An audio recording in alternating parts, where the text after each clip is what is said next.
नमस्कार मंडळी. अंबरीश सर, आपल्या कार्यक्रमात आपलं स्वागत आहे. नमस्कार श्रोते हो, आपणाही सर्वांचं स्वागत आहे. ई प्रसारण इंटरनेट रेडिओ आणि प्रसाद प्रकाशन पुणे यांच्या संयुक्त विद्यमाने आज आपण इंडिक रूट्स या कार्यक्रमात भेटणार आहोत डॉक्टर अंबरीश खरे यांना. मध्यंतरी आपण त्यांना भेटलेलो आहोतच. आज पुन्हा आपण त्यांना भेटणार आहोत आणि खूप वेगळ्या विषयावरती आपण त्यांच्याशी बोलणार आहोत. गणपती आहेत आणि प्रत्येकाच्या घरामध्ये गणपती साजरे होत असतात. पण तरीसुद्धा आपण घरी गणपती आणले, बसवले, आपण तो व्रत ते केलं तरी याचा अर्थ असा नसतो की गणपतीबद्दल आपल्याला सर्वांगीण माहिती आहे. तर आज असं आम्हाला वाटलं की ही माहिती आपण यावेळेला सगळ्यांना करून देणं हे उचित ठरेल. आणि अंबरीश सरांसारखा कित्येक अंगाने अभ्यास असलेला विद्वान असा मनुष्य आज आपल्याला इथे चर्चेसाठी मुद्दाम ते आलेले आहेत. तर ते आज आपल्याला हा परिचय करून देणार आहेत. आणि त्याआधी मी आपली मागे एकदा ओळख झालेली आहे, पण तरीसुद्धा पुन्हा एकदा मी नव्याने आपली ओळख त्यांची करून देते. संस्कृत, आयुर्वेद, ज्योतिषशास्त्र, भाषाशास्त्र, संगीत या विषयामध्ये त्यांनी औपचारिक शिक्षण पूर्ण केलेलं आहे. आयुर्वेदाचार्य आहेत, संस्कृत पारंगत आहेत आणि विद्यावाचस्पती आहेत. टिमवीच्या संस्कृत विभागामध्ये प्राध्यापक म्हणून 2012पासून ते कार्यरत आहेत. 10 पुस्तके प्रकाशित आहेत, 45 शोधनिबंध प्रकाशित आहेत आणि 60हून अधिक वैचारिक लेख प्रसिद्ध आहेत. आपल्या प्रसाद मासिकामध्ये आपण त्यांचे लेख वाचता. सध्या प्रलयकथा म्हणून एका अगदी वेगळ्या विषयावरती त्यांची लेखमाला चालू आहे, फार सुंदर आहे. व्याख्याने, अभ्यास दौरे आणि शोधनिबंध सादरीकरण यांच्यासाठी Japan, Romania, Sri Lanka, Cambodia, Indonesia, Thailand, Canada, Croatia, France इत्यादी अनेक देशांना त्यांनी भेटी दिलेल्या आहेत. आकाशवाणी आणि पॉडकास्ट यासारख्या प्रसारमाध्यमातूनही संस्कृत प्राचीन भारतीय साहित्य आणि संस्कृती या विषयातील ज्ञानाचा प्रचार ते अखंड करत असतात. अनेक मान सन्मान पुरस्कारही त्यांना प्राप्त झालेले आहे. तर आता आपण आपल्या मूळ विषयाकडे वळूयात. अंबरीश सर, गणेश महिमा हा खूप मोठा आहे. ज्येष्ठराज किंवा सर्व देवतांमध्ये सर्वात आधी पूजला जाणारा असा जो गणपती जो आहे, तर ते सध्या वातावरण सगळीकडे आहे. तर मला असं जाणून घ्यायचं आहे की गणपतीचं विघ्नाधिप ते सकल दाता हे जे त्याचं स्वरूप आहे, तर हा गणेश महिमा आपण सांगाल का? नक्कीच. आजच्या या पॉडकास्टची सुरुवात आपण गणेशाच्या स्मरणाने करूया. कल्याणं वो विधत्तां करटमदधुनी लोलकल्लोलमाला खेलल्लोलंबकोला हलमुखरितदिक् चक्रवालांतरालम प्रत्नं वे तंडरत्नं सततपरिचलत् कर्णतालप्ररोहद वातांकुराजिहीर्षादर विवृतफणा शृंगभूषा भुजंग. हे खूप छान हे आहे. पण मग आता हा गणेश महिमा जाणून घेण्याच्या दृष्टीने वेदात त्याचे काय संदर्भ येतात? आता वेदामध्ये गणपती हा शब्द आपल्याला सापडतो आणि अर्थातच आपल्याला शब्दाच्या साधर्म्याच्या दृष्टीने विचार करायचा झाला तर आज आपण गणेश किंवा गणपती म्हणून ज्या देवतेचं पूजन करतो तीच देवता वेदामध्ये होती का, असा एक प्रश्न कदाचित उपस्थित होतो. आपल्याला गणेश म्हटल्यानंतर जे स्वरूप येतं त्याच्यामध्ये मुख्यतः गजमुख हे त्याचं वैशिष्ट्य आहे की हत्तीचं मुख असलेली अशा स्वरूपाची ही देवता आहे आणि पाश, अंकुश इत्यादी आयुध त्यांच्या हातात असतात. बऱ्याचदा लाडू किंवा मोदक यासारखं एक खाद्यपदार्थ त्यांच्याकडे आपल्याला दाखवलेला दिसतो. तर हे गणेशाचं प्रचलित स्वरूप आपल्याला डोळ्यापुढे येतं. पण नावाचा अर्थ बघितला तर गणपती म्हणजे गणांचा स्वामी असलेला अशा पद्धतीचा हा देव आहे. आणि हे गण जे होते हे मुळामध्ये पूर्वीपासून वेगवेगळ्या देवतांचे अंकित होते किंवा त्यांची स्वामी असलेली देवता वेगळी होती असे पण उल्लेख आहेत. त्या दृष्टीने विचार करता वेदामध्ये गणपती होता, पण तो आजचाच गणपती होता का हे आपल्याला सांगता येत नाही. परंतु गणानां पतीही ह्या तऱ्हेचा उल्लेख मात्र गणपतीचा आपल्याला निश्चितपणे वेदामध्ये सापडतो. गृत्समद नावाचे जे ऋषी आहेत त्यांच्या संदर्भात किंवा त्यांच्या ऋग्वेदामध्ये असलेलं जे त्यांचं मंडल आहे, एक भाग आहे ऋग्वेदातला, त्याच्यामध्ये आपल्याला गणानान्त्वा गणपतीं हवामहे कवीन कवीनाम उपमश्रवस्तमम ही प्रसिद्ध ऋचा ही आपल्याला आढळते. त्याच्यामुळे त्याचा संदर्भ हा गणेशाचा मंत्र किंवा पहिला ऋग्वेदातला उल्लेख म्हणून दिला जातो. पण बऱ्याचदा या संदर्भात बृहस्पती किंवा ब्रह्मणस्पती ह्या देवतांचा उल्लेख सुद्धा गणांचा पती ह्या अर्थाने येतो आणि त्याच्यामुळे ह्यांच्याकडे सुद्धा देवांचं जे एक अधिकारी पद होतं त्याच्या अंतर्गत हे इतर गण येत होते अशी एक शक्यता आहे. आणि बृहस्पती ही पण विद्येची देवता आहे. काय ब्रह्मणस्पती हा जो शब्द बघितला तर ब्रह्मन या शब्दाचा एक अर्थ मंत्र किंवा प्रार्थना असा होतो. त्याच्यामुळे त्या मंत्रशक्तींचा स्वामी असलेला असा हा देव होता असं आपल्याला दिसेल आणि त्याच्यामुळे हे कदाचित गणेशाचं किंवा गणपतीचं मूळ स्वरूप असावं असं आपल्याला या ठिकाणी म्हणता येतं. बर. आणि मग ज्येष्ठराज हे विशेषण. आता ज्येष्ठराज हे ह्या गणानांत्वा गणपती या मंत्रामध्ये येणारं गणेशाचं एक विशेषण आहे. या संदर्भात सुद्धा वेगवेगळ्या संशोधकांनी जी गणेशावर कामं केलेली आहेत मग त्याच्यामध्ये राचिम ढेरे आहेत किंवा आशियाचे आराध्य दैवत या दृष्टीने फक्त भारतातच नाही तर भारताबाहेरचा सुद्धा गणेश ज्यांनी बघितला ते प्राध्यापक म.के. ढवळीकर यांच्यासारखे पुरातत्वशास्त्रज्ञ आहेत. या सगळ्यांनी ह्या वेगवेगळ्या संदर्भांचा आपल्याला विचार केलेला दिसतो आणि त्याच्यात ज्येष्ठ राज हा जो विशेष त्याचा एक शब्द आपल्याला आलेला दिसतो त्याच्यामध्ये परत ज्येष्ठा ही एक देवता आहे हे आपल्याला माहिती आहे. आणि मग ज्येष्ठ राज याचा अर्थ ज्येष्ठेचा राजा किंवा स्वामी असा असलेला हा देव आहे का असा परत एक त्याच्यामध्ये प्रश्न उपस्थित होतो. याचं कारण असं की ज्येष्ठा ही जी देवता आहे ही पुन्हा मनात आणलं तर लोकांना त्रास देऊ शकेल अशा प्रकारची ही देवता आहे. आता तिचं सुद्धा एक स्त्री शक्ती हे स्वरूप असल्यामुळे शक्ती देवतेच्या अंतर्गतच ती येते आणि त्याच्यामुळे शक्ती उपासक जे आहेत जे देवी तत्वाची पूजा करतात ते अर्थातच ज्येष्ठेची पूजा करतात. आता परत आपण गणपती जे बसवतो आत्ताच आपण बघितलं की गणपती जवळ आलेले आहेत. हे गणपती भाद्रपद महिन्यात आपण घरोघरी बसवतो पार्थिव गणेशाची पूजा करतो. त्याच वेळेला गौरींचं आगमन होतं त्याला आपण ज्येष्ठा गौरी असंच नाव वापरतो. ती ज्येष्ठा ही ज्येष्ठा खरं तर आहे का असा हा प्रश्न आहे. कारण ज्येष्ठा या शब्दाचा अर्थ मोठी बहीण असा होईल. ज्येष्ठ याचा अर्थ मोठा आणि कनिष्ठ याचा अर्थ छोटा अशा दृष्टीने जर विचार केला तर ज्येष्ठा म्हणजे ती जर मोठी बहीण असेल तर ती कुणाची मोठी बहीण आहे असा एक प्रश्न येतो. तर त्याचं उत्तर आहे ती लक्ष्मीची मोठी बहीण आहे. आणि आपण पौराणिक संदर्भ जर बघितले तर लक्ष्मीच्या मोठ्या बहिणीला अलक्ष्मी असं नाव दिलेलं आहे. आणि या बहिणी असल्या तरी जिथे लक्ष्मी असते तिथे अलक्ष्मी नसते आणि अलक्ष्मी असते तिथे लक्ष्मी नसते असा प्रकार आपल्याला या बहिणींमध्ये दिसतो. आणि ही मोठी बहीण असलेली ज्येष्ठा अलक्ष्मी जर असेल तर मग असा मुद्दा येतो की तिचं नक्की स्थान काय होतं तिचं महात्म्य काय होतं. तर आपल्याला गावांमध्ये आजही बोलीभाषेमध्ये अक्काबाईचा फेरा या तऱ्हेचे शब्द वापरलेले दिसतात की ज्याच्यामध्ये एखादा येणारा संकट किंवा एखाद्या माणसाच्या मागे सतत संकटांची मालिका लागली आहे काहीतरी वाईटच होतंय तर त्याला अक्काबाईचा फेरा म्हटलं जातं. ह्याच्यातली अक्का ही सुद्धा मोठी बहीण असते परत. पण ती अक्काबाई म्हणजे कोणतंही ज्येष्ठा किंवा अलक्ष्मी आहे की जी जर तुमच्या घरात आली तर तुमच्याकडचं वैभव संपत्ती हे नाश पावतील घरामध्ये क्लेश कलह सुरू होतील अशा प्रकारचं साधारणपणे या ज्येष्ठेचं स्वरूप आहे. आपण ज्या ज्येष्ठा गौरीचं पूजन करतो त्यामध्ये सुद्धा नक्षत्रांचा तुम्ही विचार केला तर मूळ हे नक्षत्र त्याच्याशी संबंधित आहे जे अन्यथा वाईट नक्षत्र मानलं जातं. मग मूळ नक्षत्राचाच हिच्याशी संबंध का जोडलेला आहे तर ती देवता ही अशा स्वरूपाची पीडा देऊ शकणारी देवता आहे. पण तिचं जर तुम्ही पूजन केलं तिला जर प्रसन्न ठेवलं तर मग ती तुमच्याकडे वाईट दृष्टीने पाहणार नाही तुम्हाला त्रास देणार नाही हा ह्याच्या मागचा मूळ विचार खरं तर आहे.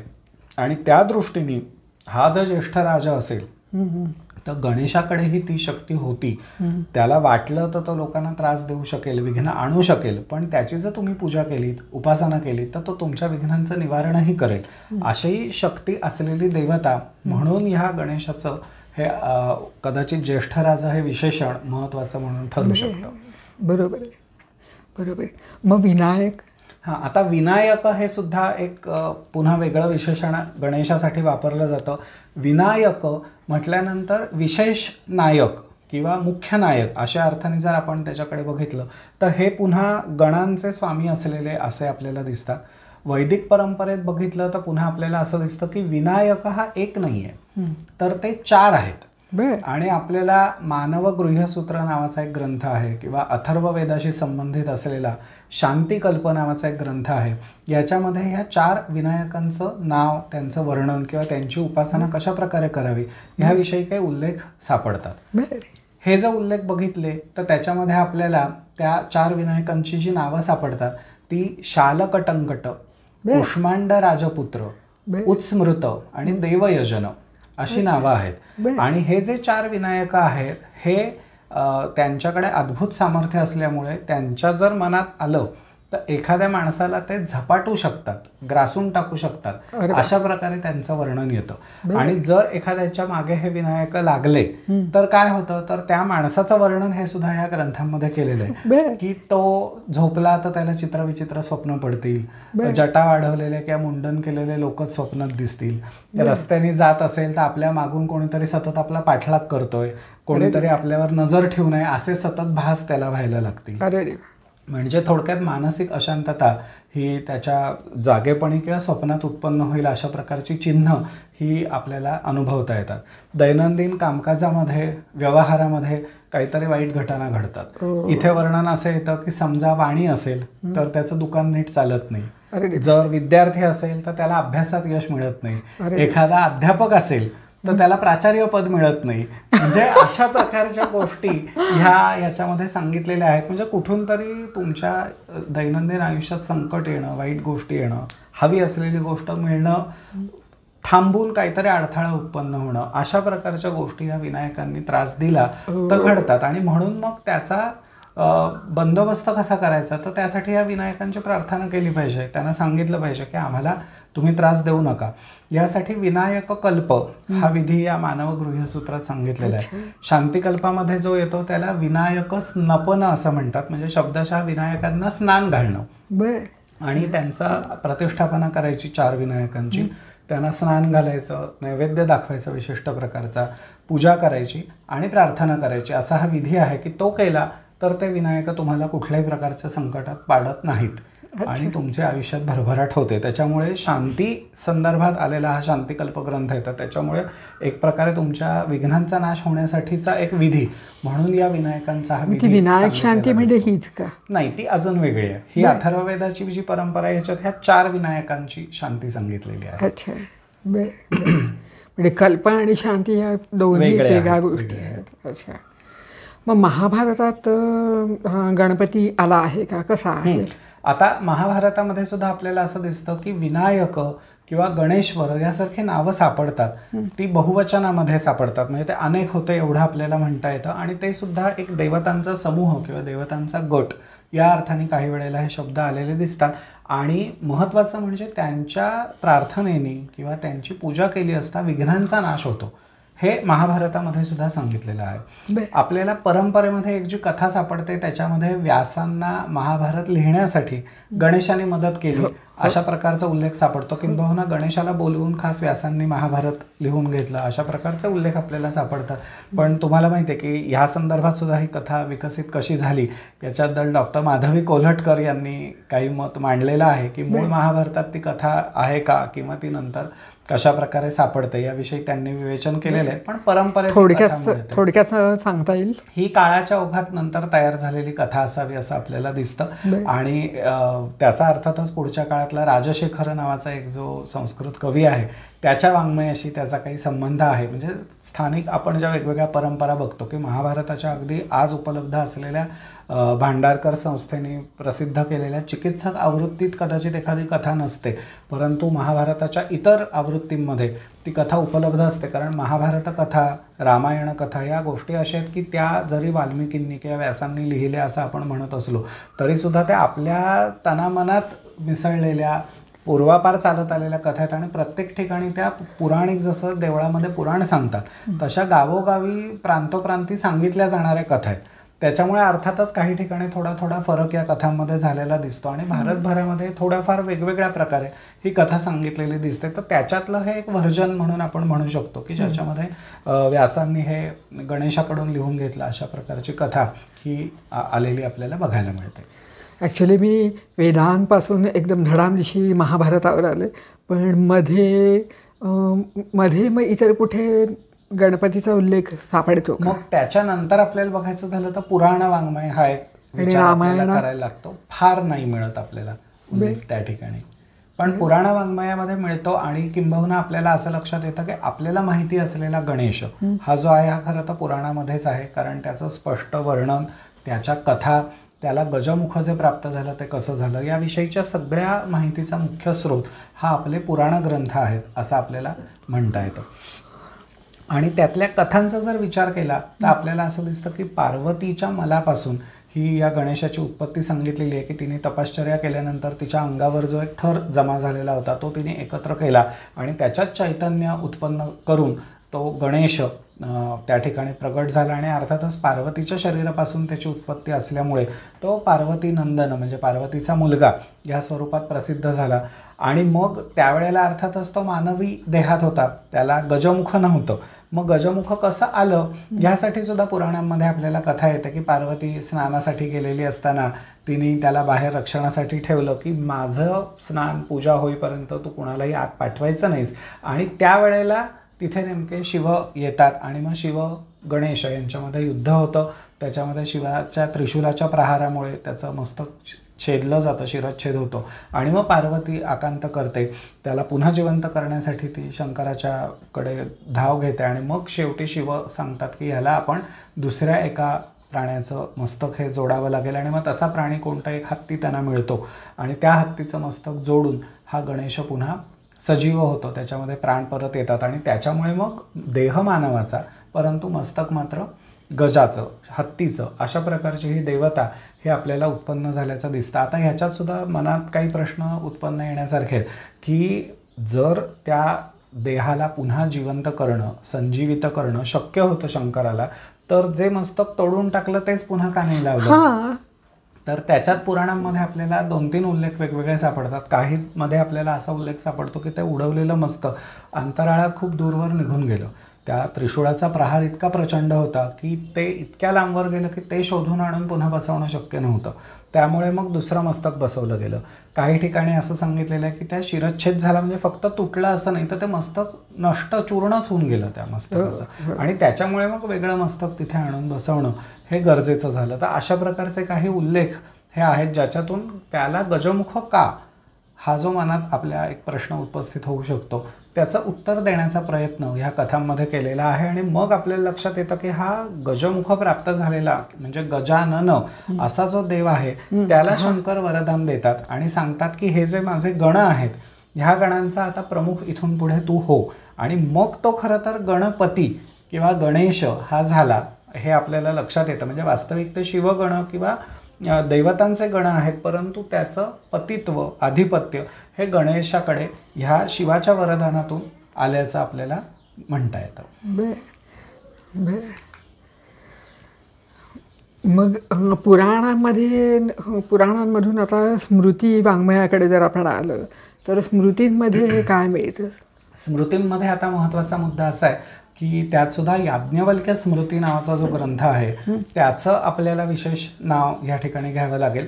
आता आपल्याला असं लक्षात येतं की वैदिक काळामध्ये गणपती किंवा विनायक ही संकल्पना असली तरी त्यांची संख्या अधिक होती. एक विनायक किंवा एक गणेश होता असं आपल्याला दिसत नाही. त्याचप्रमाणे तो गजमुख होता की नाही हे आपल्याला दिसत नाही, परंतु गजमुख असलेल्या गणेशाची कथा ही आपल्याला पुराणांमधून मिळते. मग हळूहळू पुराण काळामध्येच ही गजाननाची समानार्थी नावं म्हणून जी वेगवेगळी नावं जोडली गेली, जसं तो आता विघ्नांचा मुख्य आहे, विघ्न त्याच्या अंकित आहेत, म्हणजे एखाद्याला विघ्नातून वाचवायचं की नाही हे तो ठरवू शकतो, म्हणून विघ्नाधिप असं त्याला म्हटलं जातं, जे त्याचं मूळ स्वरूप आहे. आणि म्हणून तो विघ्नहर्ता पण आहे की तो विघ्न दूर पण करू शकतो. त्याच पद्धतीने विनायक हे नावही गणेशाला प्राप्त झाल्याचं आपल्याला दिसतं. पण मूळ परंपरेमध्ये विनायकांची संख्या जास्त होती. तर त्याचा पहिला उल्लेख की ज्याच्यामध्ये हे विनायक वेगवेगळे नसून एकच देवता आहे जी वेगवेगळ्या रूपात किंवा वेगवेगळ्या नावांनी ओळखली जाते हे सांगणारा ग्रंथ म्हणजे याज्ञवल्क्य स्मृती. याज्ञवल्क्य स्मृतीमध्ये झालंय असं की आपण मागे जी 4 नावं बघितली तीच नावं पण 6 म्हणून आलेली आहेत. म्हणजे त्यातली 2 नावं तशीच आहेत, 2 नावांचे त्यांनी 2-2 तुकडे केलेत आणि एकूण 6 नावं तयार झालेली आहेत. त्यामुळे त्या ठिकाणी तुम्हाला शाल, कटंकट, कुष्मांड, राजपुत्र आणि मित, संमित अशी नावं ही याज्ञवल्क्य स्मृतीमध्ये आलेली दिसतात. आणि ही वेगवेगळ्या देवतांची नावं नसून एकाच देवतेची 6 नावं आहेत असं याज्ञवल्क्य स्मृती सांगते. त्यामध्येही विनायक कल्प नावाचा विधी आहे की ज्याच्यामध्ये त्या विनायकाचं पूजन केलं असता तुमची विघ्नातून सुटका होईल असं याज्ञवल्क्य स्मृती सांगते. त्यामुळे या ठिकाणी एकच विनायक, एकच गणेश होता हे आपल्याला स्पष्टपणे सांगितलेलं दिसतं. म्हणजे मूळ गण अनेक असतील किंवा स्वरूप अनेक असतील, पण त्यांचा अधिपती म्हणून जो देव प्रस्थापित झाला तो हा गजमुख असलेला विनायक आहे, पार्वतीचा मुलगा आहे असं आपल्याला म्हणता येईल. आणि ही महत्त्वाची संकल्पना ही साधारणपणे या पुराण काळामध्ये तयार झाली असेल. आपल्याला असं लक्षात येतं की ह्याच काळामध्ये साधारण इसवी सनाच्या 3ऱ्या-4थ्या शतकापासून पुढे विनायक किंवा गजानन, गजमुख ज्याला आपण म्हणतो, त्या गणेशाची पूजा ही सुद्धा अनेक ठिकाणी सुरू झाली. त्याच्या मूर्ती आपल्याला सगळीकडे सापडायला लागतात आणि त्यामुळे मग त्याची पूजा ही मूर्ती स्वरूपामध्ये सुद्धा व्हायला लागली असं आपल्याला म्हणता येतं. या मूर्ती जुन्यात जुनी मूर्ती कधी सापडते, कुठे सापडते याबद्दल काही जुन्या मूर्ती 5व्या-6व्या शतकातल्या इसवी सनाच्या आहेत, म्हणजे उपलब्ध असलेल्या मूर्तींपैकी असं मानलं जातं.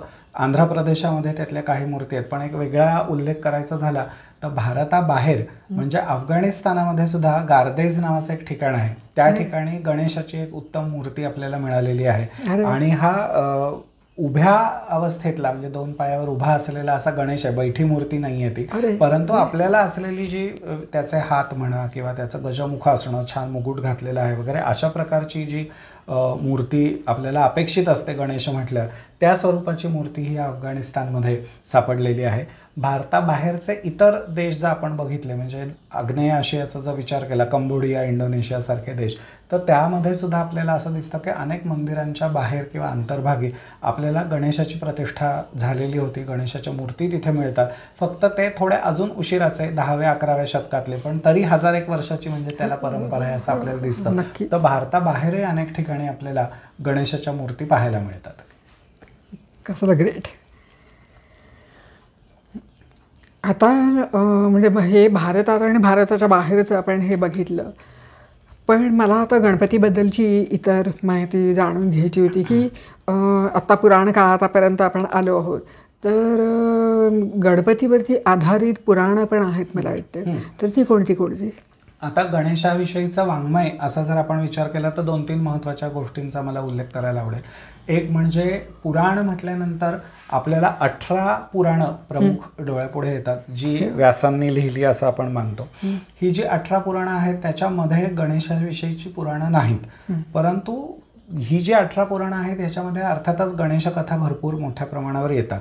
पण त्या व्यतिरिक्त जशी ही महापुराणं आहेत, मोठ्या आकाराची पुराणं आहेत, त्याचप्रमाणे आपल्याकडे उपपुराणं सुद्धा उपलब्ध आहेत. त्यांचीही संख्या 18च आहे आणि त्याच्यामध्ये गणेशाशी संबंधित असलेली किंवा गणेशाच्या ज्या कथा आहेत त्याचा एकत्रित आपल्याला ज्या ठिकाणी आढळ होतो अशा प्रकारची जी 2 महत्त्वाची पुराणं आहेत त्यातलं एक हे त्याच्याच नावाचं आहे गणेश पुराण या नावाचं, आणि दुसरं जे आहे ते आहे मुद्गल पुराण या नावाचं. ही दोन्ही पुराणं आपल्याला गणेशाच्या इत्थंभूत कथा म्हणजे त्याचा जन्म कसा झाला किंवा गजमुख त्याला प्राप्त कसं झालं वगैरे हे पुराणांमध्ये येतं, ते तर ह्याच्यात येतच. पण त्याचे भक्त कोण होते, काही ऋषींच्या कथा, त्यांनी कुणाकुणाला वर दिला, कुठल्या असुरांचा संहार केला, ह्याविषयीच्याही अनेक कथा ह्या आपल्याला त्याच्यामध्ये वाचायला मिळतात. एक महत्त्वाची संकल्पना अशी की ज्या पद्धतीने विष्णूचे वेगवेगळे अवतार आहेत, आता अर्थात ते 10 आहेत म्हणजे 10, काही ठिकाणी 24 म्हणजे 24 अवतार वगैरे आपल्याला दिसतात, पण त्या पद्धतीने गणेशाचे हे अवतार आहेत असं ह्या पुराणांमध्ये सांगितलेलं आहे. आणि काही वेळेला आपल्याला असा संदर्भ मिळतो की आपण जी युग म्हणतो की कृत किंवा सत्य हे पहिलं युग, मग त्रेता, द्वापर आणि मग कली युग आहे, ह्या प्रत्येक युगामध्ये गणेशाचा अवतार होतो. आणि मग वक्रतुंड, हेरंब, एकदंत अशी वेगवेगळी नावं जी गणेशाची म्हणूनच आपल्याला माहिती आहेत, त्या विशेष नावांनी त्यावेळेला तो खरं तर ओळखला गेला किंवा ते नाव त्याला कसं प्राप्त झालं असं या कथांमध्ये सांगितलेलं आहे.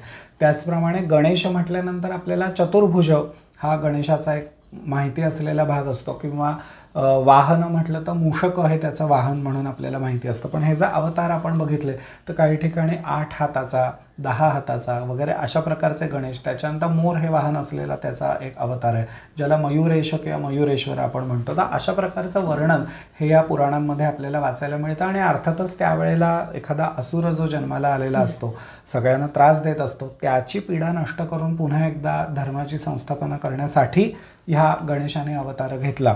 अशा प्रकारच्याच ह्या कथा आहेत आणि त्याच्यामुळे प्रत्येक युगामध्ये आलेला असुर, त्याची कथा आणि त्याला नाश त्याचा करण्यासाठी गणेशाने कोणता जन्म घेतला आणि काय घडलं हे सगळं आपल्याला मुळातूनच या पुराणांमधून वाचण्यासारखं आहे. पण ह्या पुराण वाङ्मया व्यतिरिक्त गणेश म्हटल्यानंतर आपल्या डोळ्यापुढे येणाऱ्या महत्त्वाच्या गोष्टी कोणत्या असं जर आपण बघितलं तर प्रणम्य शिरसा दैवम अशी सुरुवात असलेलं एक गणेशाचं वेगवेगळी नावं असलेलं स्तोत्र हे आपल्याला माहिती आहे. हे स्तोत्र अर्थातच शेवटी उल्लेख आहे त्याप्रमाणे नारद विरचितम असं त्या स्तोत्राला आपण म्हणतो, त्याच्यामुळे नारदांनी केलेलं आहे असं म्हणता येईल. पण या व्यतिरिक्त सुमुखश्च एकदंतश्च कपिलो गजकर्णकः लंबोदरश्च विकटो विघ्ननाशो गणाधिपः धूम्रकेतुर गणाध्यक्षो भालचंद्रो गजाननः अशा पद्धतीचाही एक श्लोक आहे जो वसिष्ठांनी रचलेला आहे असं म्हणतात. आणि ही सुद्धा 12च नावं आहेत की यांचं स्मरण केलं असता तुमच्या विघ्नांचा नाश होतो असं सांगितलेलं आहे. त्यामुळे अशा प्रकारचे काही श्लोक किंवा स्तोत्र हे अत्यंत प्रसिद्ध असतात. पण याच्याच बरोबर किंवा याहूनही जास्त प्रसिद्ध असलेलं एक महत्त्वाचं स्तोत्र म्हणजे गणेश अथर्वशीर्ष. अनेकदा अथर्वशीर्ष म्हटलं की गणपतीचंच डोळ्यापुढे येतं असं खरं तर परिस्थिती आहे. पण इतरही देवतांचे अथर्वशीर्ष आहेत म्हणून मुद्दाम मी गणेश अथर्वशीर्ष असा उल्लेख केला. आता ह्या नावातून जरी अथर्वशीर्ष ह्या अथर्व शब्दामुळे आपल्याला अथर्ववेदाशी याचा संबंध आहे का असं वाटू शकतं, तर प्रत्यक्ष अथर्ववेदाच्या संहितेमध्ये कुठेही हे अथर्वशीर्ष येत नाही. परंतु अथर्व परंपरेमध्ये उत्पन्न झालं आहे असं सांगण्यासाठी कदाचित अथर्वशीर्ष हे नाव नंतरच्या काळात त्याला देण्यात आलं. तो एक साहित्याचा प्रकार आहे. साहित्याचा किंवा स्तोत्र वाङ्मयातला एक खरं तर प्रकार आहे. आणि त्याच्यामध्ये त्या देवतेची साधारणपणे थोडक्यात माहिती, त्याचा एखादा मंत्र, काही महत्त्वाचे श्लोक आणि त्याची उपासना कशी करावी अशा प्रकारचं विवेचन असलेलं हे अथर्वशीर्ष असतं असं आपल्याला लक्षात येईल.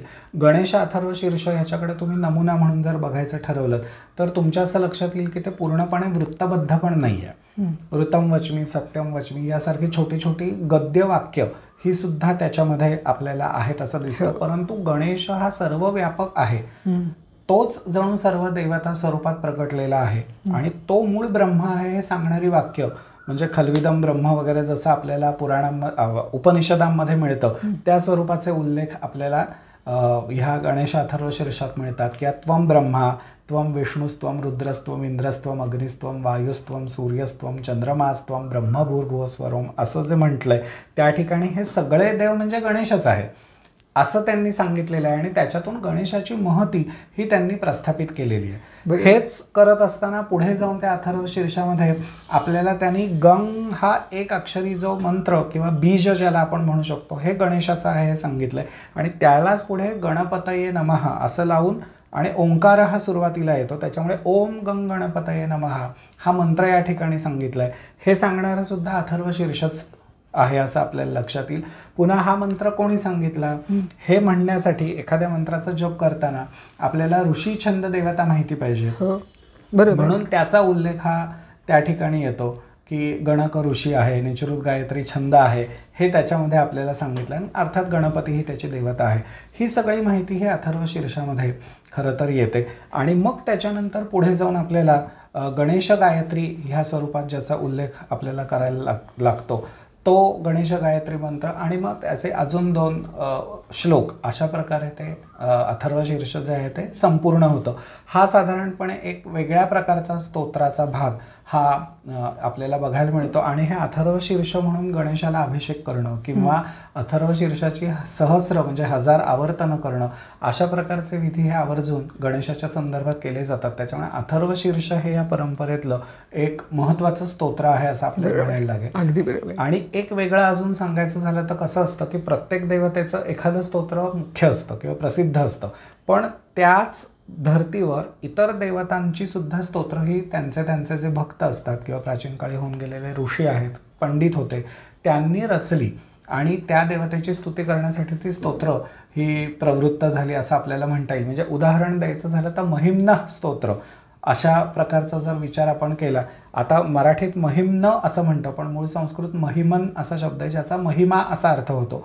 आणि महिम्नः हे त्याचं षष्ठीचं रूप आहे म्हणजे महिम्याचे स्तोत्र असा खरं तर त्याचा अर्थ आहे. पण हे महिम्याचं स्तोत्र कुणाचं प्रसिद्ध आहे तर महिम्न म्हटल्यानंतर आपल्या डोळ्यापुढे शंकराचंच नाव येतं. कारण शिवमहिम्न हे फेमस आहे. अगदी पुष्पदंताची कथा आपल्याला माहिती आहे की त्या पुष्पदंताला मिळालेला शाप किंवा त्यांनी ते शिवनिर्माल्य ओलांडलं त्याच्यामुळे काय झालं आणि नंतर शिवस्तुती करून तो पुन्हा आपल्या मूळ पदाला कसा पोचला वगैरे.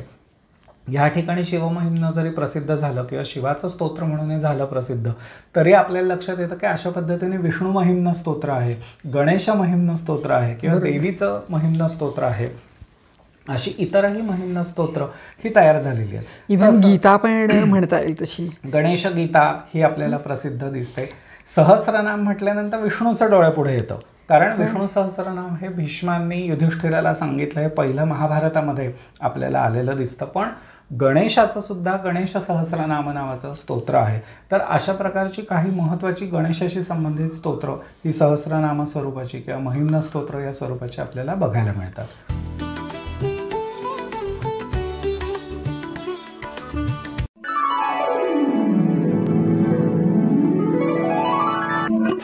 चार वेद अनतीस पुराणे दशोपनिषदे झाली हो, अनुवादासह आपुल्या हाती प्रसाद म्हणून आली हो. भारतीय संस्कृतीची ओळख नव्याने करून घ्यायची, नव्या पिढीला सोप्या सहज भाषेत करून द्यायची, तर प्रत्येक घरात हवाच असा संच म्हणजे आपले वेद, आपली उपनिषदे, आपली पुराणे. सुप्रसिद्ध लेखक स कृ देवधर आणि डॉक्टर प्र न जोशी हे या ग्रंथाचे ग्रंथकार असून 40 पुस्तकांचा 13,000 पृष्ठांचा हा संच आहे. खास आपल्यासाठी तब्बल 50% सवलतीत अगदी अल्प मुदतीसाठी उपलब्ध आहे. म्हणजेच 12,000 रुपयांचा हा संच अवघ्या 6,200 एवढ्याच किमतीत उपलब्ध आहे. आजच आपला संच घरी घेऊन जाण्यासाठी प्रसाद प्रकाशनशी संपर्क साधा. पत्ता प्रसाद प्रकाशन, भिकारदास मारुती जवळ, 1892 सदाशिव पेठ, पुणे. संपर्क 844 60 37 890. फोन नंबर पुन्हा एकदा 8446037890. प्रसाद प्रकाशन. तर आपण आता हे सगळं बघितलं आणि मला अजून ब्रह्मणपती हे सुक्त आहे, तर या सुक्ताची पण काही उपासना केली जाते का? आता त्या प्राचीन उपासना पद्धती ज्या आहेत त्या तशा आता फार पुढे प्रचलित आहेत असं नाही. म्हणजे हे सुक्त काही विशिष्ट वेळेला म्हटलं जातं किंवा पंचसुक्त म्हणताना त्याच्यामध्ये काही सुक्त जी आहेत ऋग्वेदातली त्याच्यामध्ये ह्याचा समावेश होतो.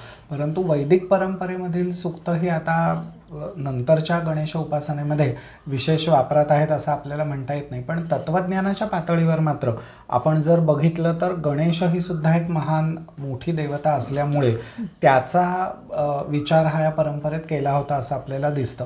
ते कसं हे थोडक्यात सांगायचं झालं तर आपल्याला असं लक्षात येईल की पंचायतन नावाची पूजा ही आपल्याकडे पूर्वापार प्रचलित होती.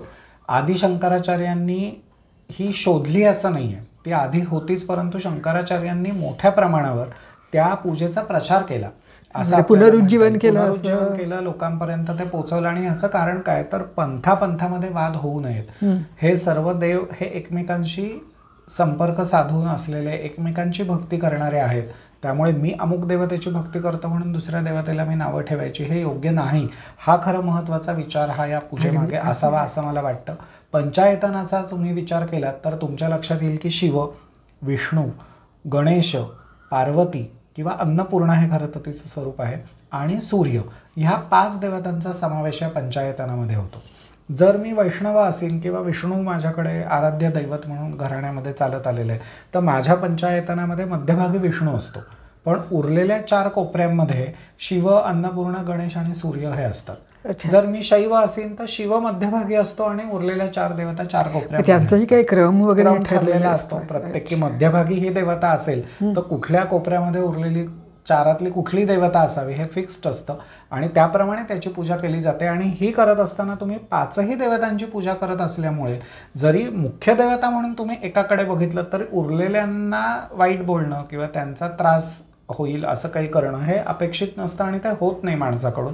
तो सर्व देवतांची भक्ती करायला शिकतो. हा कुठेतरी एक आपल्या देवतेची उपासना करताना इतरांना त्रास देऊ नका किंवा इतरांविषयी वाईट बुद्धी मनात बाळगू नका हे सांगायचा प्रयत्न असावा असं मला वाटतं. अन्यथा आपल्याला काही ठिकाणी शैव आणि वैष्णव यांच्यात विशेषतः बऱ्याचदा वाद होतात किंवा मी असे लोक बघितलेले आहेत की जे शिवरात्रीला मुद्दाम पुरणपोळी करतात किंवा हे एकादशीला पुरणपोळी करणार. कारण काय तर एकादशी हा विष्णूचा एक महत्त्वाचा दिवस किंवा शिवरात्री हा शिवाचा महत्त्वाचा दिवस.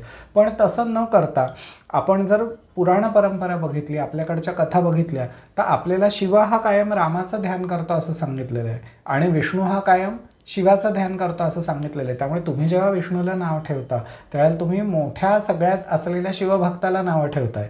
हा ह्याच्यातला दृष्टिकोन खरं तर या कथांनी दिला आणि त्याच्यामुळे एकदृष्टीने या सगळ्यांकडे तुम्ही बघावं हा मुद्दा त्याच्यामध्ये मांडलेला असेल. आणि त्याच्यामुळे गणेशाचा सुद्धा विचार करताना पुराणामध्ये जरी गणेशाचं वर्णन म्हणजे संप्रदाय किंवा परिवार ह्या दृष्टीने आपण बघूया. म्हणजे आता या ठिकाणी आपण गाणपत्य पंथाकडे पण ते बघत असताना सुद्धा तो शिव किंवा पार्वतीचा मुलगा म्हणून आपल्याला जरी दिसत असला तरी मुद्दा असा येतो की ते त्याचं एक प्रगट स्वरूप झालं. मूळ ब्रह्मच आहे, ज्या ब्रह्मातून या सगळ्या देवता आलेल्या आहेत आणि ते संप्रदाय त्या ब्रह्माकडे त्या तात्विक दृष्टीने बघतात.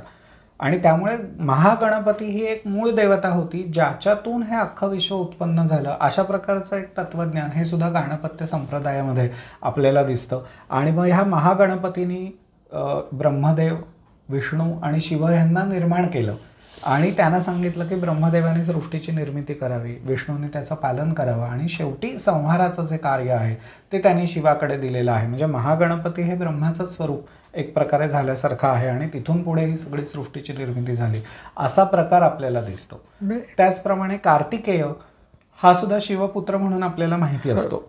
परंतु कार्तिकेयाच्या बाबतीत सुद्धा त्याचं उत्तर भारतामधलं एकंदर जे स्वरूप आहे ते जर तुम्ही पाहिलं तर तो युद्धाची देवता आहे असं आपल्याला दिसतं, कारण तो देवसेनापती आहे. आणि त्याच्या उलट दक्षिणेकडे जर आपण बघितलं तर त्या ठिकाणी लोक लग्न होण्यासाठी कार्तिकेयाची पूजा करतात. नाही तो एक प्रकारे तिथल्या प्रेमाची किंवा वैवाहिक जीवनाची देवता अशा प्रकारचं स्वरूप हे आपल्याला त्याचं दिसतं. आणि आपल्याकडे महाराष्ट्रात उलट स्त्रियांनी कार्तिकेयाचं दर्शन घेऊ नये असा एक प्रघात दिसतो. केवळ कार्तिक पौर्णिमा हा एकच दिवस आहे की ज्या दिवशी स्त्रिया कार्तिकेयाचं दर्शन घेऊ शकतात. म्हणजे पुन्हा आपल्याला दिसतं की प्रांतात त्या ठिकाणी वेगळ्या परंपरा ह्या चालत आलेल्या आहेत. तर गणेश हा मोठा भाऊ कार्तिकेयाचा आणि काही ठिकाणी गणेश हा धाकटा भाऊ आणि कार्तिकेय हा मोठा भाऊ अशा प्रकारे वेगळ्या परंपरा सुद्धा गणेश आणि कार्तिकेय या दोन भावांमध्ये आहेत असं आपल्याला दिसतं. आणि त्यात सुद्धा कार्तिकेयापेक्षा गणेश हा बुद्धिदाता देव म्हणून ज्या वेळेला आपण म्हणतो त्यावेळेला तो प्रसिद्ध होतो. त्यासाठी पृथ्वी प्रदक्षिणा करणं आणि त्याच्यात पहिला क्रमांक उत्तीर्ण होण्यासाठी काय करावं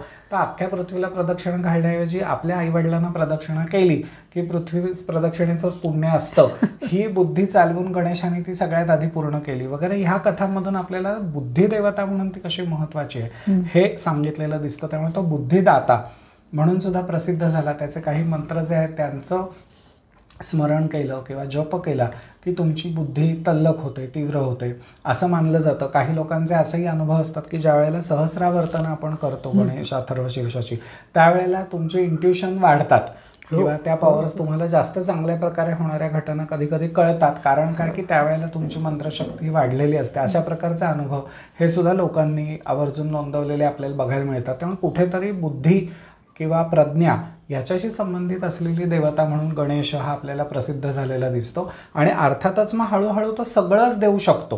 म्हणजे फक्त बुद्धी देईल किंवा फक्त तुमची विघ्न दूर करेल असं नाही, तर अगदी तुम्हाला ऐश्वर्य वगैरे जरी हवं असलं तरी सुद्धा ते त्याच्याकडून मिळू शकतं. आणि म्हणून बुद्धी आणि सिद्धी किंवा ऋद्धी आणि सिद्धी अशा प्रकारच्या त्याच्या पत्नी किंवा सहकारिणी आहेत अशा प्रकारचा उल्लेख हा आपल्याला मिळतो. आणि मग ऋद्धी सिद्धी सहित असलेल्या गणेशाची पूजा करणं की जेणेकरून त्याच्या ज्या सहकारी असलेल्या शक्ती किंवा पत्नी असलेल्या आहेत त्या देवता तुम्हाला सर्व काही देतील. आणि अर्थातच त्याचं मूळ स्थान गणेश आहे, त्यामुळे गणेशाकडून तुम्हाला या सर्व गोष्टी प्राप्त होतील असा एक विचार हा ह्याच्यातून आपल्याला उदयाला आलेला दिसतो. आणि मूळ विघ्न ह्यापुरता संबंधित असलेला गणेश हा त्याचा महिमा वाढून सकल दाता खरं तर झाला असं आपल्याला म्हणता येतं.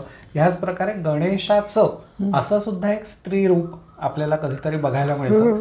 त्याला विनायकावरून आलेलं वैनायकी हे नाव आहे. आणि आपल्याला जर ते प्रत्यक्षच बघायचं झालं तर इथे पुण्याजवळच यवत पाशी भुलेश्वर नावाचं एक प्राचीन मंदिर आहे. त्या भुलेश्वरमध्ये या वैनायकीची एक प्रतिमा आपल्याला बघायला मिळते. तर अशा प्रकारे या गणेशाची सुद्धा विविध रूपं ही आपल्याला उपलब्ध होतात. म्हणजे एक प्रकारे आपण आता गणपतीचा सगळा परिवारच पाहिला. शिव, पार्वती, त्याचा मोठा भाऊ, त्याच्या पत्नी आणि मग मुलं कोण होती तसा फार आपल्याला उल्लेख अर्थातच मिळत नाही.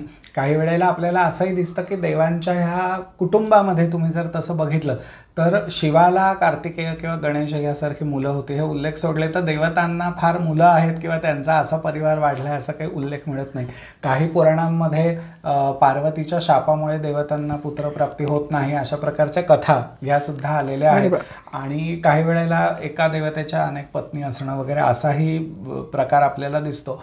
पण एकंदरीतच आपल्याला पुराणांच्या विषयी सांगायचं झालं तर एक महत्त्वाचा मुद्दा आहे, तो म्हणजे न देवचरितम चरेत, म्हणजे देवांचं चरित्र जे आहे ते तुम्ही आचरण करू नये असं सांगितलेलं आहे. म्हणजे देवाने एखादी कृती केली ती त्यांना साजू शकते, ती तुम्हाला शोभून दिसते असं नाही. त्यामुळे त्यांच्या 4 पत्नी आहेत म्हणून आपल्याही असाव्या किंवा त्यांनी हे केलं म्हणून मी हे करतो, अशा प्रकारे देवांचं चरित्र देवांशी समत्व साधणं होईल आणि ते आचरण करण्यासारखं नसतं हे आपल्याला सांगितलेलं दिसतं. पण हा जो गणेश आहे हा इतका लोकप्रिय देव आहे की त्यामुळे जसं आपण हे त्याच्या पूजा पद्धती बघितल्या, पुराण कथा बघितल्या, परिवार त्याचा बघितला, तर त्याच पद्धतीने तंत्रमार्ग जो आहे त्या तंत्रमार्गात सुद्धा गणेशाची उपासना ही मोठ्या प्रमाणावर चालू होते असं आपल्याला दिसतं. मी असंही वाचलं तर आठवतं की गणेश ही प्रामुख्याने तांत्रिक देवता म्हणून प्रसिद्ध होती पूर्वी. हो.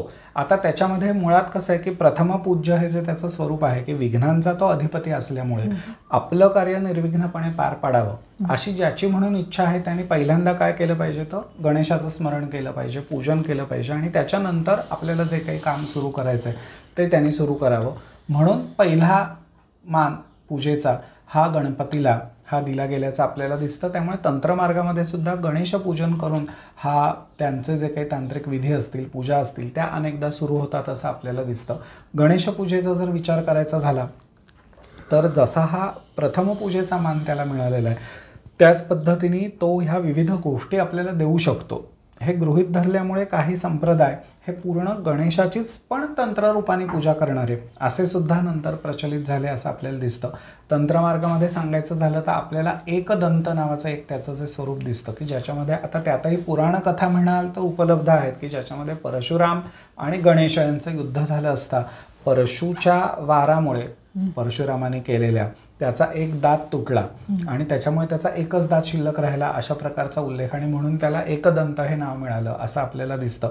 पण आपल्याला एक तंत्र संप्रदाय दिसतो की ज्याच्यामध्ये अशा प्रकारच्या गणेशाची ही पूजा केली जायची. हरिद्रा गणपती हे एक त्याचं नाव सापडतं आणि काही वेळेला आपल्याला ही पद्धत दिसते की गणेश आणि त्याचा तो दात अशा प्रकारचा ठसा हा लोखंडी केलेला असायचा आणि तो तापवून ती लोक आपल्या दंडावर किंवा शरीरावर उमटवत असत आणि तो ठसा अर्थातच तापवून उमटवलेल्या लोखंडाचा असल्यामुळे कायमस्वरूपी आयुष्यभर त्यांच्या अंगावर राहायचा. हा ठसा ते त्या संप्रदायाचे अनुयायी असल्याचं चिन्ह असायचं आणि त्याच्यामुळे ते त्या अभिमानाने मिरवत असत की आम्ही या गाणपत्य संप्रदायाचे अनुयायी आहोत. त्यामुळे अशा प्रकारे एक वेगळा उल्लेख हा सुद्धा आपल्याला तंत्रमार्गाशी संबंधित असा दिसतो. त्याचप्रमाणे तंत्रमार्गामध्ये फक्त गणेश नाही तर त्याची ही जी सिद्धी नावाची सहकारिणी किंवा पत्नी आपण म्हटलं ती त्याच्या मांडीवर बसलेली आहे आणि त्या सिद्धीसह त्या गणेशाचं पूजन करण्याची पद्धत ही सुद्धा तंत्रमार्गात होते. आणि तंत्रामध्ये सुद्धा दक्षिणाचार आणि वामाचार असे 2 प्रकार असतात. दक्षिणाचारामध्ये त्या मानाने आपल्याला ज्याला काय आपण सोफिस्टिकेटेड किंवा सरळ मार्गाने करता येणाऱ्या पूजा वाटतील तशा असू शकतात. तर वाममार्गामध्ये त्यांच्या दृष्टीने त्यांचं काहीतरी तत्वज्ञान त्यामागे असतं पण सर्वसाधारण माणसाला त्याच्यामध्ये थोडासा बिभत्सपणा वाटू शकतो अशी हे असते. पण त्यामध्ये मग मद्य किंवा मासे, मत्स्य ह्यांचा नैवेद्य, मांसाचा नैवेद्य त्या गणेशाला दाखवणं आणि त्याची पूजा करणं हा भाग ह्या उच्छिष्ट गणपती नावाच्या प्रकारामध्ये केला जातो. त्याचं नावच उच्छिष्ट गणपती असं आहे आणि त्याच्यामध्ये स्त्री सोबत सुद्धा त्या गणेशाची पूजा करण्याची पद्धत आहे. कारण तंत्रमार्गाचं एक वैशिष्ट्य आपल्याला लक्षात येईल की त्याच्यामध्ये जातीपातीचं बंधन नाहीये किंवा स्त्री पुरुषाचा लिंगभेद त्याच्यामध्ये केला जात नाही. तुम्ही जर अनुयायी असाल म्हणजे दीक्षित आहात, तुम्ही त्या तंत्रमार्गाची जर दीक्षा घेतलेली आहे तर सगळे एकाच लेव्हलचे असतात आणि मग त्या प्रकारची पूजा जर गुरुनी तुम्हाला सांगितली असेल तर तुम्ही निश्चितपणे करू शकता आणि त्याच्यामुळे मग त्या पद्धतीची पूजा ही त्या मार्गामध्ये केली जाते. ह्या व्यतिरिक्त नवनीत गणपती किंवा स्वर्ण गणपती नावाचे पण काही प्रकार हे आपल्याला बघायला मिळतात की ज्या ठिकाणी आपल्याला ऐश्वर्य मिळावं, संपत्ती मिळावी, गृह कलह वगैरे असतील तर ते दूर होऊन शांतता प्रस्थापित व्हावी, चांगलं घरदार व्हावं, यासाठी या गणेशाची विशेष पूजा. अर्थातच पूजा म्हटल्यानंतर त्याचा काहीतरी वेगळा विधी, वेगळे मंत्र हे त्या ठिकाणी आहेत, त्यांचा विशिष्ट जप करून ती पूजा केली तर त्या गोष्टी प्राप्त होतात. त्यामुळे हे वेगवेगळे स्वरूप आपल्याला दिसतात. इतकंच काय तर पुत्रप्राप्ती व्हावी किंवा आपला वंश पुढे चालावा यासाठी संतान गणपती नावाचं पण एक विधान आहे की ज्याच्यामध्ये संतती प्राप्तीसाठी त्याची नेमकी कशी उपासना करता येईल हे सांगितलेलं आहे. तर ही गणेशाची वेगवेगळी स्वरूपं ही तंत्रमार्गामध्ये आपल्याला प्रचलित होती असं ही सगळी काम्य गणपती स्वरूप, काम्य स्वरूपं आहेत गणेशाची. अच्छा अच्छा. आता हे सगळं आपण बघितलं तर अजून एक मला असं जाणून घ्यावं असं वाटतं. खरं त्या आधी विचारायचं होतं पण राहिलं. साहित्य आपण त्याच्यावरचं जे सगळं बघितलं तर गणेश गीता किंवा अशा प्रकारच्या याच्यामध्ये गणपतीचं तत्त्वज्ञान पण सांगितलेलं आहे. तर या तत्त्वज्ञानाबद्दल काही थोडं सांगाल का? तत्त्वज्ञानाबद्दल आपल्याला असं लक्षात येईल की गणेश ही देवता मुळात गणांचा पती असलेली होती. हे तर त्याच्या नावावरून तर आपल्याला दिसतंच. त्याचबरोबर तो विघ्नांना दूर करू शकणारा ही त्याची शक्ती आहे. पण त्याच्यानंतर तो परब्रह्मस्वरूप हा बनला आणि या गाणपत्य संप्रदायाचे जे उपासक आहेत त्या उपासकांनी अर्थातच ते ब्रह्म म्हणून त्या गणेशाकडे बघितलेलं दिसतं. त्यामुळे केवळ आराध्य देवता न राहता अखिल विश्वाची निर्मिती ज्या देवतेने केलेली आहे असं आदितत्व म्हणून त्या देवतेकडे बघितलं गेलं जातं. आणि ब्रह्म म्हटलं तर ते एक प्रकारे निर्गुण आणि निराकार असतं, त्याला कुठलाही आकार नसतो किंवा ते असं आपल्या डोळ्यापुढे प्रगटच होत नाही. पण त्या ब्रह्माने जर आकार घेतलाच, साकार झालंच, सगुण स्वरूप त्याचं उत्पन्न झालंच तर ते काय असेल तर ते हे महागणपती स्वरूप असणार आहे. अशा प्रकारे या गणेशाकडे हे या संप्रदायामध्ये पाहिल्याचं आपल्याला दिसतं आणि त्याच्यामुळे संपूर्ण विश्वाचा चालक, पालक, नियंता हा गणेश आहे हे आपल्याला सांगितलेलं दिसतं. त्याच्यामुळे ह्या सहस्रनामासारखी जर तुम्ही उदाहरण बघितलं, गणेशाथर्वशीर्ष पाहिलं तर त्याच्यामध्ये तात्विक पातळीवर विचार करताना विश्वामध्ये जे काही घडतंय ते ह्या गणेशाच्याच इच्छेने घडतं. त्याला टाळून किंवा त्याच्या नकळत कोणी काही करू शकत नाही. सगळं काही आहे ते गणेशानुसारच, गणेशाच्या इच्छेनुसारच होत आहे. हा एक विचार महत्त्वाचा आपल्याला सगळ्या या ठिकाणी आलेला दिसतो. आणि गीतेसारखे जे ग्रंथ आहेत त्या संप्रदायातले त्याच्यामध्ये सुद्धा गणेशाने केलेला उपदेश आणि त्याविषयीचे सांगितलेलं महत्त्व हे आपल्याला सगळीकडे आल्याचं दिसतं. त्यामुळे तत्त्वज्ञानाच्या दृष्टीने सुद्धा देवतेचा ह्या विकास झाला आहे असं म्हणता येईल. म्हणजे धर्म हा एक भाग की फक्त पूजा पद्धती, मंत्रजप असा एक विषय येतो. पण तात्विक पातळीवर सुद्धा अखिल विश्वाचं नियंत्रण करणारी जी शक्ती असेल ती सुद्धा ही गणेशच आहे आणि त्याकडे ब्रह्म म्हणून पाहता येतं हे या संप्रदायाने आपल्याला सांगितलं असं मला वाटतं. बरोबर, अगदी बरोबर आहे. नंतर आत्ता गणपती सगळीकडे बसलेले आहेत तर गणपतीची जी विविध व्रत आहे, उदाहरणार्थ संकष्टी चतुर्थी, विनायकी चतुर्थी, आत्ता जे आपण पार्थिव पूजन व्रत जे आहे, तर अशी गणपतीची महत्त्वाची व्रतं कुठली, त्या व्रतांबद्दल थोडं. आता अशी व्रतं अनेक आहेत अर्थातच, पण महत्त्वाची तुम्ही म्हणलात तसं एक दोन जी व्रतं आहेत त्याची माहिती आपण घेऊया. संकष्टी आणि विनायकी ह्या ज्या दोन चतुर्थी आपण अनेकदा ऐकतो पंचांगामध्ये किंवा कॅलेंडरमध्ये सुद्धा तुम्ही बघितलं तर ती छापलेली असतात. तर मुळामध्ये आपल्याला असं लक्षात येईल की कुठलाही भारतीय कॅलेंडरमधला किंवा चंद्र कॅलेंडरमधला महिना हा जर तुम्ही घेतला तर त्या महिन्यामध्ये शुक्ल आणि कृष्ण असे दोन पक्ष किंवा पंधरवडे असतात. शुक्ल पक्षामध्ये आपल्याला माहिती आहे की प्रतिपदेपासून हळूहळू चंद्राचा आकार वाढत जातो. पौर्णिमा ही शेवटची तिथी ज्यावेळेला तो पूर्ण चंद्र होतो आणि मग कृष्ण पक्ष जो येतो त्यात चंद्राच्या त्या कला कमी कमी होत शेवटी अमावस्येला चंद्र दिसेनासा होतो. त्याला कृष्ण पक्ष असं म्हणतात. तर शुक्ल पक्षातली जी चौथी तिथी, चौथा दिवस जो येतो चतुर्थीचा, त्याला विनायकी चतुर्थी असं नाव आहे. आणि त्याचबरोबर कृष्ण पक्षामध्ये येणारा जो चतुर्थीचा दिवस आहे त्याला संकष्टी चतुर्थी असं नाव आहे. आता ह्या संकष्टी चतुर्थीचे जे उपास आहेत त्या अनेकदा काम्य पद्धतीने व्रत म्हणून लोक करतात आणि हे जे उपास केले जातात त्याच्यामध्ये चंद्रोदयाच्या वेळेला तो उपास सोडणं हा प्रकार आपल्याला अनेक ठिकाणी दिसतो. म्हणजे या व्रताचं महत्त्व असं आहे की दिवसभराचा उपास नाही आहे, तर अर्ध म्हणजे रात्री उपास नसतो, तर दिवसा उपास करायचा आणि ज्या वेळेला चंद्रोदय होईल त्यावेळेला चंद्राचं दर्शन घेऊन उपास सोडायचा. अशा प्रकारचा विधी हा आपल्याला या व्रतामध्ये सांगितलेला दिसतो. पण त्याच्या उलट विनायकी चतुर्थी जी असते ती बहुतेकदा गाणपत्य संप्रदायातील लोक किंवा जे गणेशाचे खरे उपासक आहेत ते करतात. ते काम्यव्रत म्हणूनच केलं जातं असं नाही आहे. आणि त्याचा मात्र एकादशीसारखा पूर्ण दिवसाचा उपास असतो. म्हणजे विनायकी चतुर्थी असेल तर त्या दिवशी पूर्ण उपास करून दुसऱ्या दिवशी म्हणजे पंचमीला त्याचं उपास सोडण्याचं पारणं केलं जातं. तर अशा प्रकारे विनायकी आणि संकष्टी या दोघांमध्ये फरक आहे. दुसरी गोष्ट, मंगळ ही जी देवता आहे तिचा आणि गणेशाचाही काही बाबतीत संबंध आपल्याला दिसतो. गणेशाचं स्वरूप हे रक्तवर्ण आपल्याला अनेकदा स्तोत्रांमध्ये सांगितलेलं बघायला मिळतं. मंगल हा जी देवता आहे ग्रहांपैकी ती रक्तवर्णीय हे आपल्याला माहिती आहे. त्यामुळे मंगळवारी जर चतुर्थी आली तर त्याचं एक महत्त्व वेगळं असतं. आणि अंगारक या शब्दाचा मंगळ असाच अर्थ आहे. त्यामुळे अंगारकी चतुर्थी असं तिला म्हणतात. म्हणजे संकष्टी चतुर्थी ज्यावेळेला मंगळवारी येते त्यावेळेला अंगारकी चतुर्थी हा एक विशेष मुहूर्ताच्या नुसार बघायचं झालं तर एक वेगळा योग असतो. आणि त्या सगळ्या वर्षातल्या ज्या चतुर्थी आहेत त्या केल्याचं पुण्य अंगारकी चतुर्थीचा उपास केल्याने मिळतं किंवा ते व्रत पाळल्याने मिळतं. अशा प्रकारचे उल्लेख सुद्धा आपल्याला काही ठिकाणी सापडतं. ही त्याची तशी म्हटलं तर महत्त्वाची व्रतं झाली. पण गणेशाचा ज्याला जन्मदिवस म्हणता येईल अशा प्रकारचे 2 महत्त्वाचे दिवस हे आपल्याला भारतीय परंपरेमध्ये दिसतात. एक आत्ता ज्या ठिकाणी आपण आहोत तिथे विचार करायचा तर भाद्रपदातली चतुर्थी हा एक विचार आहे. आणि दुसरा एक आपल्याला दिसतो तो म्हणजे माघ महिना हा जो आहे त्या माघ महिन्यातली चतुर्थी हा सुद्धा गणेशाचा जन्मोत्सव साजरा करण्याचं एक महत्त्वाची तिथी म्हणून दिसते. आणि या दोन्ही दिवशी गणेशाचं पूजन किंवा त्याच्या यज्ञ वगैरे गणेश याग नावाचा एक विधी आहे तो करणं, अशा प्रकारे किंवा सहस्रावर्तन अथर्व शीर्षाचं करणं असे प्रकार हे दिसतात. पण भाद्रपदातला हा जो आहे तो विशेषतः घरोघरी साजरा होणारा असा या गणेशाचा उत्सव आहे असं मला वाटतं. बरोबर. त्या उत्सवाबद्दल मला जाणून घ्यायचं आहे. पण मला वाटतं की सत्यनारायण वगैरे जसं करतात तर तसं त्याची सत्यविनायक म्हणून पण एक पूजा केली जाते ना. हो, पण ही अर्थातच खूपच आत्ता म्हणजे गेल्या 100 वर्षात अस्तित्वात आलेली पूजा आहे असं आपल्याला म्हणता येईल. कुठल्याही प्राचीन ग्रंथांमध्ये आपल्याला तिचा उल्लेख मिळत नाही. आणि आत्ता जे व्रत चालू आहे तर त्याच्याबद्दल काही माहिती देता येईल का? हां, आता असं आहे की भाद्रपदामध्ये केली जाणारी गणेशाची पूजा ही जी आहे त्याचा जर तुम्ही संकल्प बघितला तर त्याच्यामध्ये पार्थिव गणेश किंवा पार्थिव श्री सिद्धिविनायक असा आपण दरवेळेला उल्लेख करतो. म्हणजे पार्थिव हा त्यातला महत्त्वाचा शब्द आहे.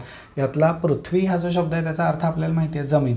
आणि पृथ्वीपासून निर्माण झालेला म्हणजे पार्थिव, याच्यात मातीपासून निर्माण झालेला गणेश किंवा गणेशाची मूर्ती ही या ठिकाणी अपेक्षित आहे. आणि ह्याचा अगदी मूळ विधी कसा असेल असं जर आपण एक विचार करून बघितलं तर असं लक्षात येईल की लोक पूर्वीच्या काळी ज्यावेळेला नदीवर स्नानाला जात असतील त्यावेळेला या विशिष्ट दिवशी स्नान झाल्यानंतर नदीकाठची वाळू हातात घ्यायची किंवा माती हातात घ्यायची, तिचे एक छोटीशी मूर्ती किंवा गोळा बनवायचा जो गणेशाचं प्रतीक म्हणून तुम्ही आपल्या हातावर ठेवणार आहात त्याची त्या पार्थिव विनायकाची पूजा करायची आणि विसर्जन करायचं. अशा प्रकारचा मूळ विधी असणार. परंतु त्याच्याऐवजी घरी मूर्ती आणून त्याचं पूजा करणं हा अर्थातच विधी नंतर आल्याचं आपल्याला दिसतं. आणि मग साधारणपणे 1.5 दिवसाचा हा गणेश मुळात असावा. कारण मातीनी बनवलेली मूर्ती असा जर प्राचीन काळी तुम्ही विचार केला तर 1-1.5 दिवसाच्या नंतर ती मूर्ती तशीच्या तशी टिकणं हेही कठीण आहे. त्याला तडे जाऊ शकतात आणि अशा प्रकारची मूर्ती आपण वापरत नाही. त्याच्यामुळे मुळात 1.5 दिवसाचं पूजन हे फार तर त्याच्यानंतर आलेलं असावं. पण जसं मूर्तीशास्त्र प्रगत होत गेलं, चांगल्या पद्धतीच्या मातीच्या मूर्ती बनवणं शक्य होत गेलं, तसं काही लोकांकडे 5-7 दिवस किंवा 10 दिवस गणेश ठेवण्याची पद्धत आहे. काही ठिकाणी नवस केला असेल की अमुक एक झालं तर मी इतके दिवस तुझी पूजा करीन, तर 21 दिवस सुद्धा गणेशाचं पूजन करतात. पण होतं असं की भाद्रपद चतुर्थीला असं करून त्याची जर पूजा करायची तर 21वा दिवस जो येतो तो पितृपक्षामध्ये येतो आणि मग त्यावेळेला त्याचं विसर्जन केलं जातं.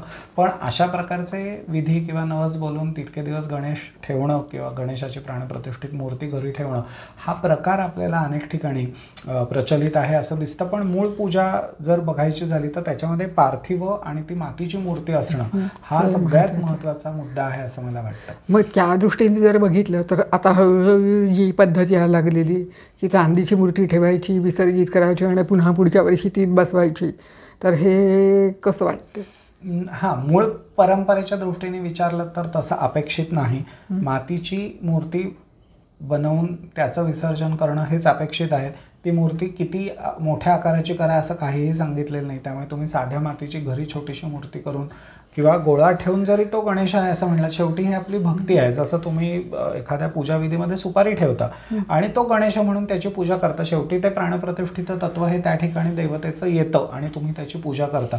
त्यामुळे तो मृत्तिका रूपाने अस्तित्वात असलेली जी पूजा आहे तीच या भाद्रपद व्रतामध्ये सांगितलेली आहे, म्हणून त्याला पार्थिव गणेश व्रत असं म्हणजे ती फार सुंदर असणं किंवा ती अशी शाडू मातीची प्लास्टर ऑफ पॅरिसची असणं हे अपेक्षित नाही. नाही मुळात किती सुबक आहे किंवा रंगीबेरंगी आहे याला महत्व नाहीये. तर ती पार्थिव म्हणजे मातीची केलेली आहे आणि आम्ही भक्तिभावाने सागर संगीत तिची पूजा करतोय, हा त्यातला भाग महत्त्वाचा. दुसऱ्या दिवशी तिथे विसर्जन करायचं एवढंच हे आहे. आणि त्या व्यतिरिक्त आपल्याकडे परंपरेने जे चालत आलं असेल तसं काही ठिकाणी 1.5, 7, 10 दिवस ठेवल्याचं तुम्हाला दिसतं. पण त्यात सुद्धा एक नोंद घेण्यासारखी बाब अशी आहे की त्याच वेळेला गौरीपूजन पण आपण मगाशी बघितलं त्याप्रमाणे मध्ये येतं. आता गौरीपूजन जर तुम्ही बघितलं तर ते षष्ठी, सप्तमी, अष्टमी, नवमी या तिथींच्या दरम्यान येतं, पण त्या तिथीवर ते होत नाही. म्हणजे अमुक तिथीला गौरीपूजन करा असं तिथीवर निश्चित झालेलं नाहीये, तर ते नक्षत्रावर निश्चित झालेलं आहे. मगाशी मी म्हटलं तसं मूळ नक्षत्राचा जो संदर्भ ज्येष्ठ गौरीपूजनाला आहे तो बघून ते नक्षत्र ज्या दिवशी असेल त्या दिवशी ती गौरी आणणं, दुसऱ्या दिवशी तिची पूजा करणं आणि तिसऱ्या दिवशी विसर्जन करणं हे करायचं असतं. त्यामुळे ती तिथे एखाद दिवस सप्तमीची अष्टमी किंवा अष्टमीची नवमी होऊ शकते, पण नक्षत्र महत्वाचं आहे. आणि गणेश पूजेच्या बाबतीत मात्र तिथी हा जास्त महत्वाचा भाग आहे. तर आता सांगायचा मुद्दा असा की हे या पद्धतीने ज्या वेळेला एकात एक विधी येतात त्यावेळेला गौरी गणपती आपण म्हणतो, त्यामुळे गणेश आणि गौरी एकमेकाशी संबंधित देवता वाटतात. पण तसं नसून ह्या दोन्ही वेगळ्या देवता आहेत. त्यांची पूजा कुठल्या घराण्यात कशी होते ह्याच्या पद्धती वेगळ्या आहेत. काही ठिकाणी खड्यांच्या गौरी असतात, तर काही ठिकाणी आपल्याला असं दिसतं की मातीच्या व्यवस्थित मूर्ती केल्या जातात, त्याला वेगळे मुखवटे केले जातात आणि त्यांची पूजा ही केली जाते. तर त्या गौरींची पूजा कशी करावी हे त्या त्या घराण्याचा कुलधर्म, कुलाचार ज्याला आपण म्हणतो तसा असतो. पण गणेश किंवा त्याचं हे पार्थिव सिद्धिविनायक म्हणून पूजा करणं हे कुणाचाही कुलधर्म, कुलाचार नाही आहे. ही याच्यात महत्वाची एक गोष्ट लक्षात ठेवली पाहिजे. त्यामुळे समजा अशी परंपरा आहे की आपण 10 दिवस गणेश मूर्ती घरी आणतोय, ठेवतोय, तरी धर्मशास्त्राच्या दृष्टीने जर विचार केला तर समजा ह्या वर्षी मी 1.5 दिवसच ठेवली, पुढच्या वर्षी 5 दिवस ठेवली, मग समजा 2 वर्ष बसवलीच नाही, परत 10 दिवस बसवली, तर शास्त्राच्या दृष्टीने त्याला कुठलीही बाधा नाही. कारण तो कुलधर्म म्हणून कुठेही आपल्याला आल्याचं दिसत नाही. ती एक प्रकारे काम्य व्रत असल्यासारखं आहे. त्याच्यामुळे आपल्याकडे परंपरेने आलंय ते आपण करावं. पण समजा काही कारणाने ते एखादं वर्ष झालं नाही किंवा तुम्ही केलं नाही तर त्याचा दोष लागेल असं नाही. गौरींच्या बाबतीत कसं आहे की तो कुलधर्म असतो, त्यामुळे तो तुमच्याकडे जसा चालत आला असेल तसा करावा हे महत्त्वाचं आपण म्हणू शकतो. गणेशाच्या बाबतीत मात्र तसा नियम नाही. तसंच काही वेळेला आपल्याला असंही दिसतं की गणेश ही काहींची कुलदेवता म्हणून येते. आणि अशा ठिकाणी किंवा ज्या ठिकाणी गणेश हा कायमचा एक अस्तित्वात असलेला मोठा, म्हणजे उदाहरणार्थ महाराष्ट्राच्या बाबतीत बोलायचं झालं तर रत्नागिरी जिल्ह्यामध्ये गणपतीपुळे नावाचं ठिकाण आहे की तिथे स्वयंभू गणेशाची मूर्ती आहे. तर आपल्याला असं लक्षात येतं की गणपतीपुळ्यातले नागरिक हे साधारणपणे घरी गणपती त्यांच्या बसवत नाहीत, कारण ते 12 महिने गणेशाचीच पूजा करत असतात.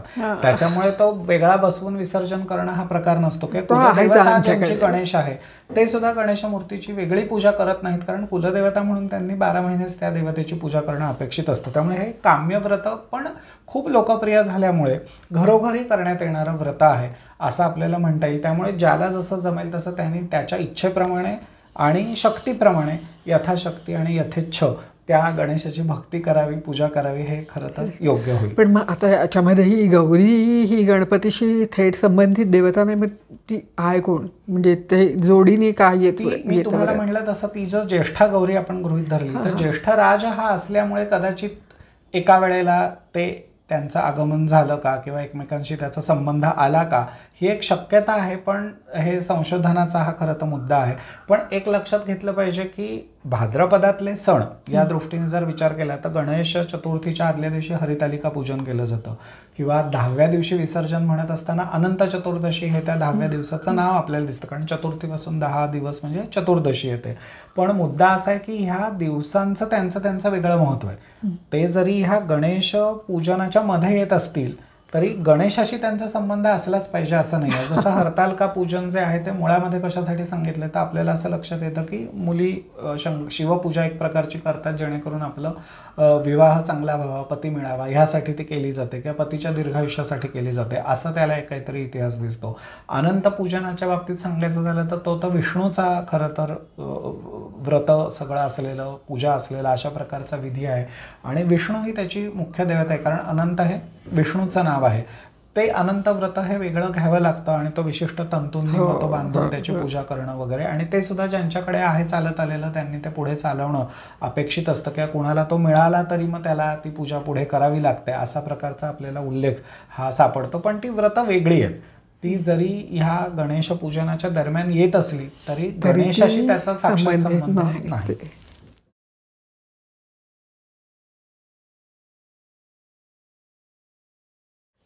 खूपच म्हणजे गणपतीबद्दल खूप अनेक अंगाने छान जाणून घेता आलं आणि आत्ता घरात गणपती असताना हे सगळं समजून घेणं हे खूप चांगलं वाटतं. कारण ही पण मला असं वाटतं की गणपतीची एक प्रकारची पूजा आहे, त्याची ज्ञानाची पूजा आहे आणि तो जर ज्ञानाचा आणि बुद्धीचा देव आहे तर ती आत्ता करणं हे मला योग्य वाटलं. आणि आपण ही सगळं खूप चांगल्या पद्धतीने, खूप छान पद्धतीने, खूप सोप्या पद्धतीने सांगितलं.